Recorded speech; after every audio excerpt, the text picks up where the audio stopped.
What's going on, guys? Kyle Pursley here with digital marketing team support here. I have a group in regards to digital marketing, digital team, and system support group. I'll add the link in there so you can join it. The main reason of this video is because I had a buddy of mine. His name's Zachary Stokes. Pretty stoked about it. Funny joke, right?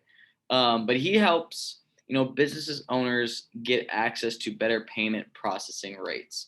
Okay, and he's in the business field and he's growing his team and he was asking me what are some good ways to help company culture, how to grow company culture and things in that nature, right? So first of all, I'd like to start with saying thank you so much, Zach, for taking the time to actually create or take the time to actually let me know what content you'd appreciate. It really goes a long way so I can help you and other people out. And with company culture, when you're first starting out, first of all, it starts with you. Okay, what is your culture? What do you value? Which goes into core values. In my core values, we don't make excuses. We try to go above and beyond. We also try to at the same time go into the actual being punctual, showing integrity. So, if we're gonna say we're gonna do the work, we're gonna be there and do the thing, right?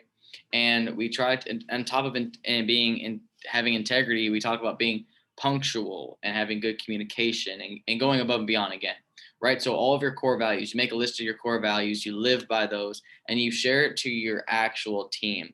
You bring it up in a team meeting. You also create a couple videos if you need to. And if you have Slack, you can pin that actual core value list onto your channel. The whole point of what's going on here is you don't want to attract bad people to work for you, especially when they come in. You really don't know. They give you their best self during the interview. You have to go on gut instinct lots of times, right? So you really don't know if they have an agenda or things in this nature. You just want to be sure that people are in with you for the long term. But that's recruiting. That's a whole different thing. We're talking about building company core values and culture, right? So company values, core values are important because it sets up your culture. Now, think about your own life. What is your culture? Do you appreciate family? Do you appreciate business? Do you appreciate your health, right? All these things that you yourself are doing, your team is going to study you, and you have to lead by example, right? So therefore, when you lead by example, culture really won't be as big of an issue. Actually, it'll be easier for you to hire and fire and things in that nature.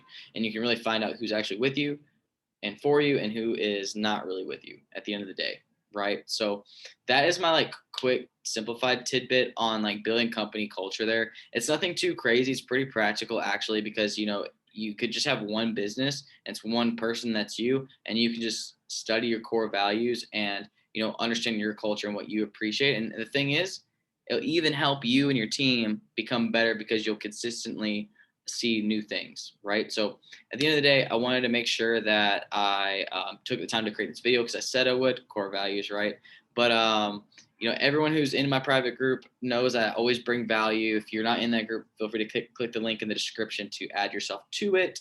And what that will do is invite you into the actual program there. So I'm going to go ahead and take the time to finish this video. Feel free to subscribe and add yourself into the group. And if you have any other good content ideas to start posting, let me know. And I will keep you posted from there. All right. So simple, stupid, easy, right? So see you all in the group. And if you have any other questions on company core values, culture, please let me know in the comments. Thanks.